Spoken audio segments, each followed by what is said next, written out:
नमस्कार. भगवद्गीता भावार्थ मालिकेमध्ये आपले स्वागत आहे.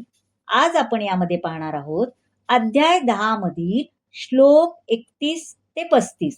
श्लोक 31 पाहूया. पवना पवतामस्मि रामा शस्त्रभृतामहं जषाणां मकरश्चास्मि श्रोतसामस्मि जाह्नवी. पवन म्हणजे वायू, पवताम म्हणजे पवित्र करणाऱ्यांमध्ये, जषाणाम म्हणजे सर्व मत्स्यांमध्ये, स्रोतसाम म्हणजे प्रवाही नद्यांमध्ये, पवित्र करणाऱ्यांमध्ये. पवित्र करणाऱ्यांमध्ये वायू मी आहे, शस्त्र धारण करणाऱ्यांमध्ये राम मी आहे, मत्स्यांमध्ये मकर मासा शार्क मी आहे आणि प्रवाही नद्यांमध्ये गंगा नदी मी आहे.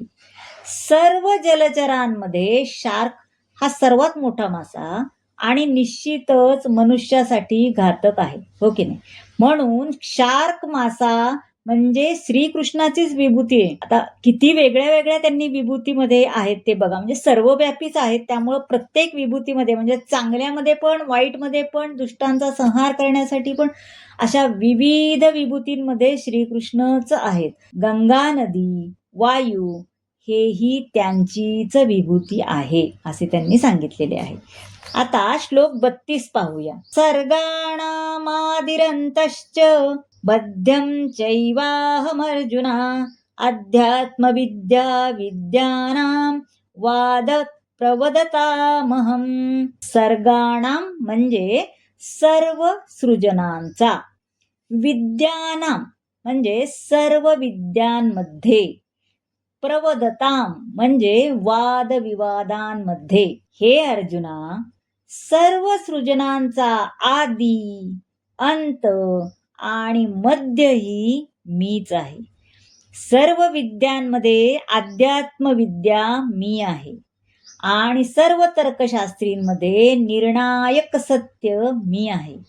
आता सृष्ट अभिव्यक्तींमध्ये सर्वप्रथम महत तत्वाची निर्मिती होते.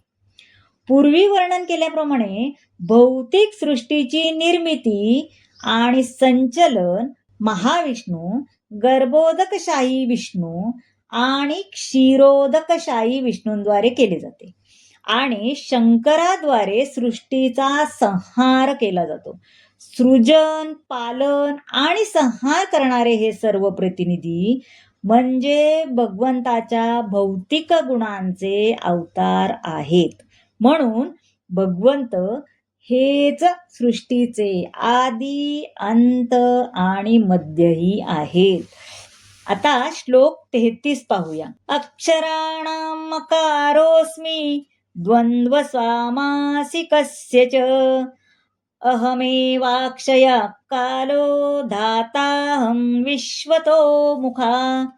अक्षराणां म्हणजे अक्षरांमध्ये. भगवान सांगतात वेगवेगळ्या विभूतीमध्ये मी आहे, त्यामध्ये अक्षरामध्ये जो अकार आहे तो मी आहे आणि समासांमध्ये द्वंद्व समास मी आहे. अविनाशी काळ मी आहे आणि सृष्टीकर्त्यांमध्ये ब्रह्मदेव देखील मी आहे. आता पहा, वर्णमालेतील अकार या प्रथम स्वरापासून वेदांचा प्रारंभ होतो. अकाराविना कोणताच ध्वनी काढता येत नाही, म्हणून अकार हा सर्व ध्वनींचा प्रारंभ आहे. संस्कृत भाषेत अनेक सामासिक शब्द आहेत, है की नाही? उदाहरणार्थ रामकृष्ण, तर या समासाला द्वंद्व समास म्हणतात. म्हणजे कसा?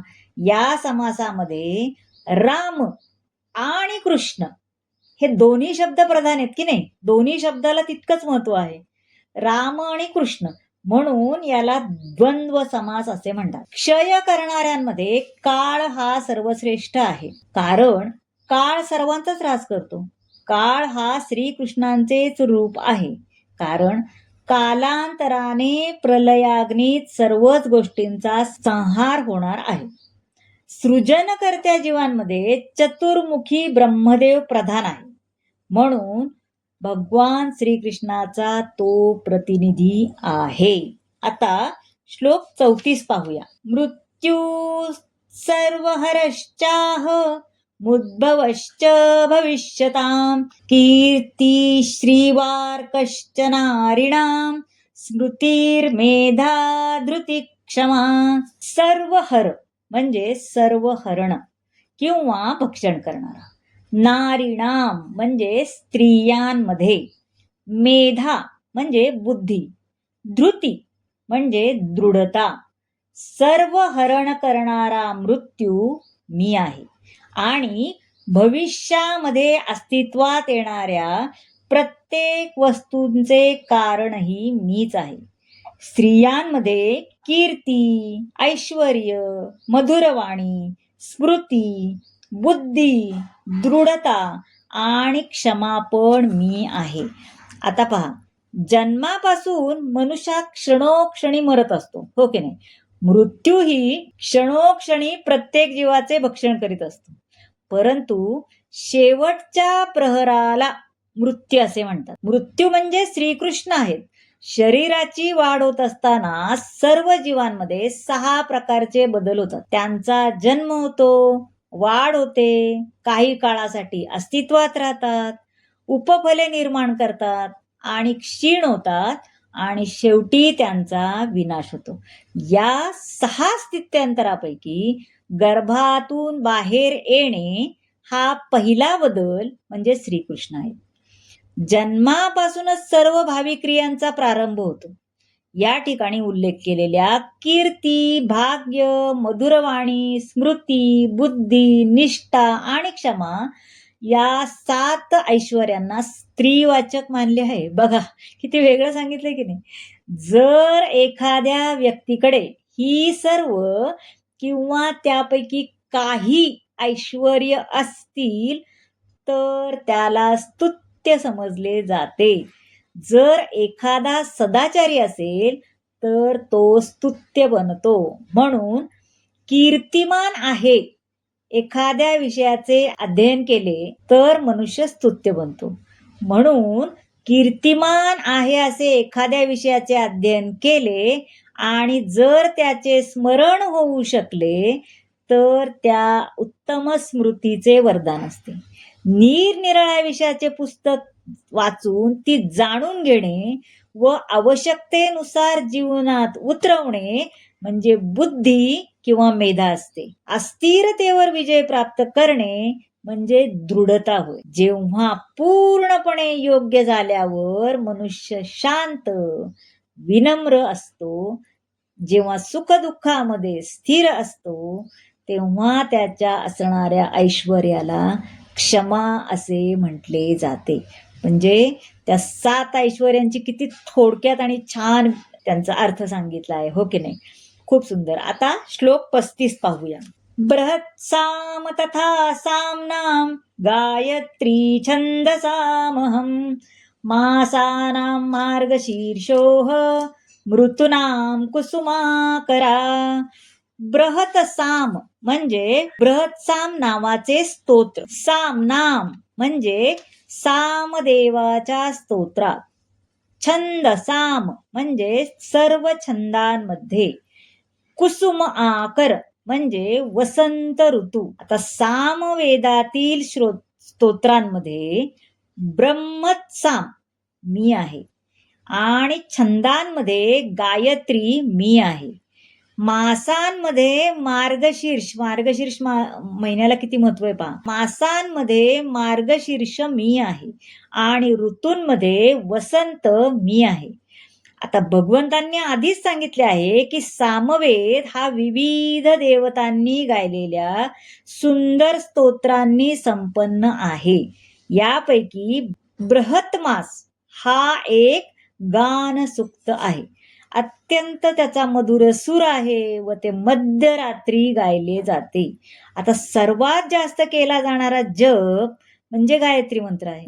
तर गायत्री मंत्र हा विशेष करून भगवत साक्षात्कारासाठी असल्यामुळे ते भगवंताचे रूप आहे. या मंत्राचा जप केल्यामुळे जेव्हा मनुष्याला सिद्धी प्राप्त होते तेव्हा तो भगवंताच्या दिव्य धामात प्रवेश करतो. गायत्री मंत्राला निर्विशेष ब्रह्माचा ध्वनी अवतार असे समजले जाते. ब्रह्मदेव या मंत्राचे दिशागुरु आहेत. या सर्व महिन्यात मार्गशीर्ष सर्वोत्तम मानला जातो, कारण तो सुगीचा काळ असतो आणि लोक सुखी असतात. तसेच वसंत ऋतू ही साऱ्या जगात लोकप्रिय आहे. खूप ऊन नाही, थंडी नाही, वातावरण आल्हाददायक, असे झाडांना पालवी फुटते, फळे फुले बहरतात. या श्रीकृष्णाच्या लीला उत्सव ही साजरे करतात. म्हणून हे या सर्वांना श्रीकृष्णाचे प्रतीक आहे असे मानतात. आणि या सगळ्या श्रीकृष्णाच्या वेगवेगळ्या विभूती आहेत.